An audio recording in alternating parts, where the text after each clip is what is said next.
On behalf of our center and our partners, the World Economic Forum and the Bill & Melinda Gates Foundation. Welcome to Event 201. What is 2020? Why 2020? Does that mean we get it all done by 2020? We need to do simulation, germ games, not war games. I'm speaking to you from a CDC clean zone. Unprecedented threat requires a worldwide quarantine. And there are problems emerging that can only be solved by global business and governments working together. We're in a live exercise here. Put Americans back where they belong, in dark rooms, glued to their televisions, too terrified to skip the commercials. Are we out of money? The best way to answer that is no, we are not out of money. Yet. You need the money. So where's the money? So government kind of supplies our money. ID 2020, this very big, ambitious effort. Why that matters, we're going to find out. The sense is that digital identity is coming. It's not sort of a if, it's a when. What about microchipping your child? When that child is in the hands of a trusted caretaker, we can provide them with, sort of the early starting points for digital identity. That is something that... So just link it to the immunization. Yeah. I'm talking about microchipping you.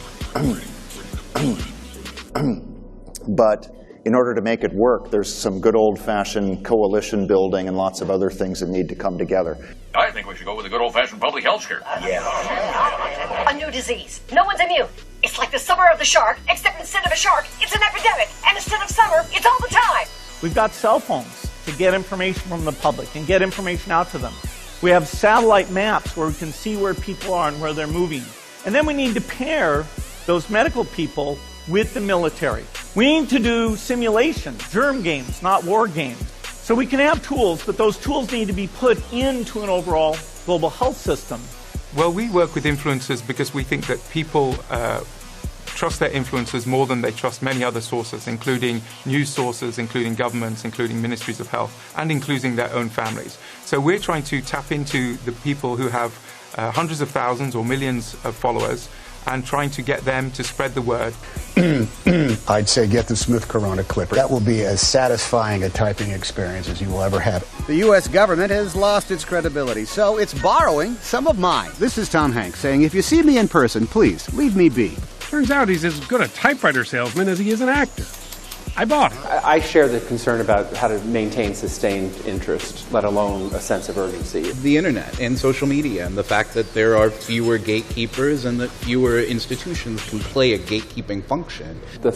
One thought I have is, to the point of, do we create a moment in time that we work toward? Algorithms to sift through information on these kind of social media platforms. Make sure that we have the right representatives on traditional media networks in order to portray our side of the story and make sure that there isn't misinformation. Overwhelming amounts of dis and misinformation circulating over the internet. In some cases, limited internet shutdowns are being implemented to quell panic. People are avoiding public spaces out of fear of infection and in compliance with public health recommendations. This has had a dramatic effect on the retail and service sectors. In other words, I think states are going to want to be able to decide for themselves on, in some circumstances, some of the issues that are relevant. So one of the challenges will be ensuring that you're using an existing mechanism, and I think Sophia's right about the UN as being sort of the base of operations in a sense, both for the funding but also for a whole series of other issues that you would be looking at for allocation, coordination, et cetera. Governments will need to partner with traditional and social media in order to research and develop nimble approaches to countering misinformation. For their part, media companies, we believe, should commit to ensuring that authoritative messages are prioritized and really false messages are suppressed. I think it's too bad in a way that we had to have these epidemics to get us to move, but these are investments that should be made. I think this is a very positive step. And that this individual has a presumptive positive. Presumptive positive. And we have not received the confirmation. Presumptive case. Nothing has been confirmed. Presumptive positive. We have a second presumptive positive. Presumptive positive. Presumptive positive. 2 presumptive positive cases. Presumed positive. Presumptive positive. Presumptive positive.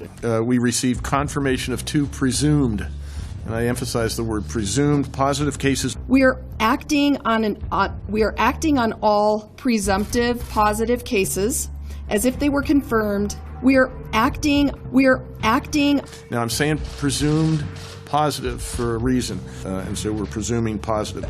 Do we put an ankle bracelet on them? We do it for criminals to make sure they don't leave. They track their mobile signal to make sure that they're staying at home.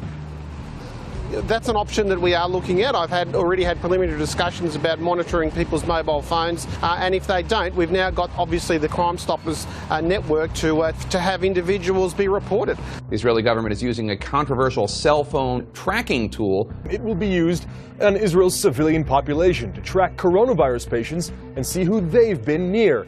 But some of this is already going forward. In fact, according to the Ministry of Health, already 400 people have gotten notifications through the usage of this tool that they were near a coronavirus patient and now must go into self-quarantine. We're talking about misinformation and disinformation almost as an infovirus infecting and spreading among a community. Certainly, those of us in the public health community use the media to get out the messages, the public health messages. So they are really important on sort of, as you said, sort of putting a cone around the misinformation. And third, by helping people become more news literate.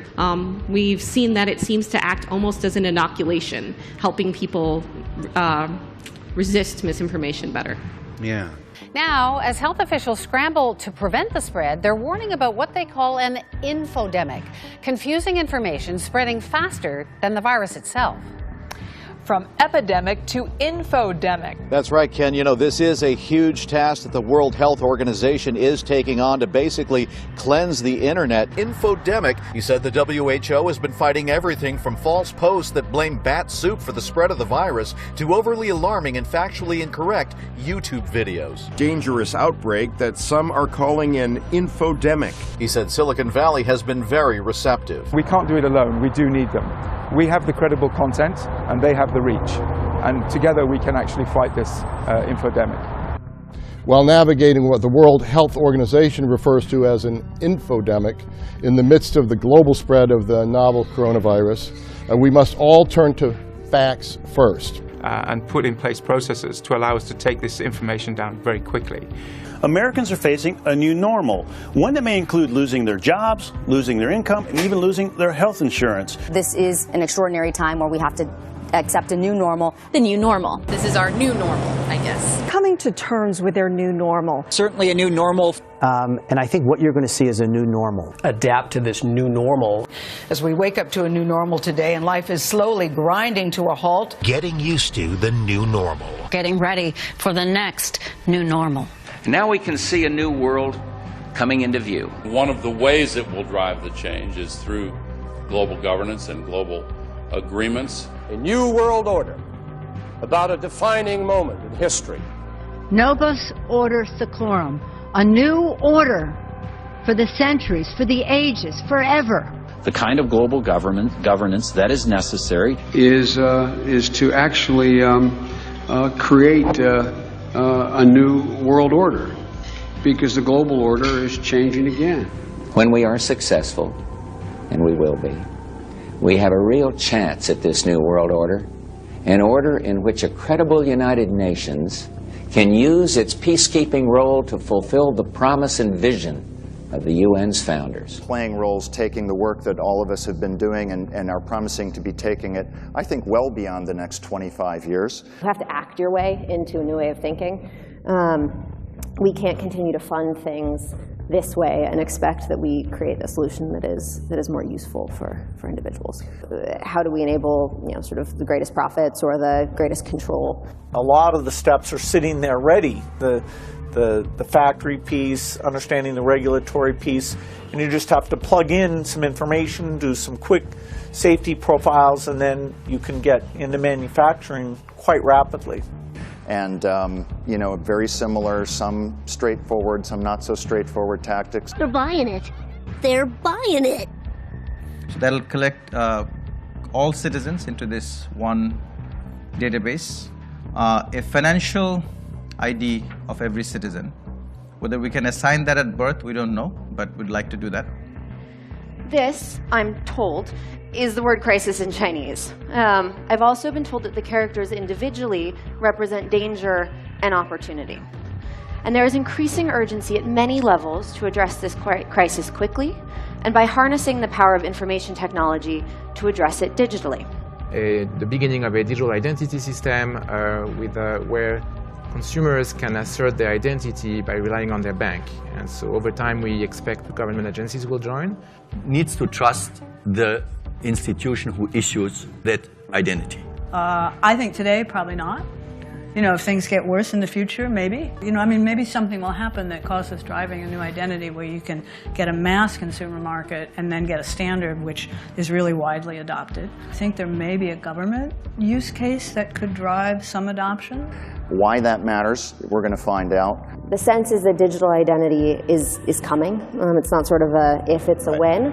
What about microchipping your child? When that child is in the hands of a trusted caretaker, we can provide them with, you know, sort of the early starting points for digital identity. That is something that... So just link it to the immunization. Yeah. I'm talking about microchipping you. But in order to make it work, there's some good old-fashioned coalition building and lots of other things that need to come together. We need to do simulation, germ games, not war games. Forget the conspiracy. Listen to our government agencies. These guys are telling the truth. You know, there's no conspiracy here, folks. Just get your damn vaccine.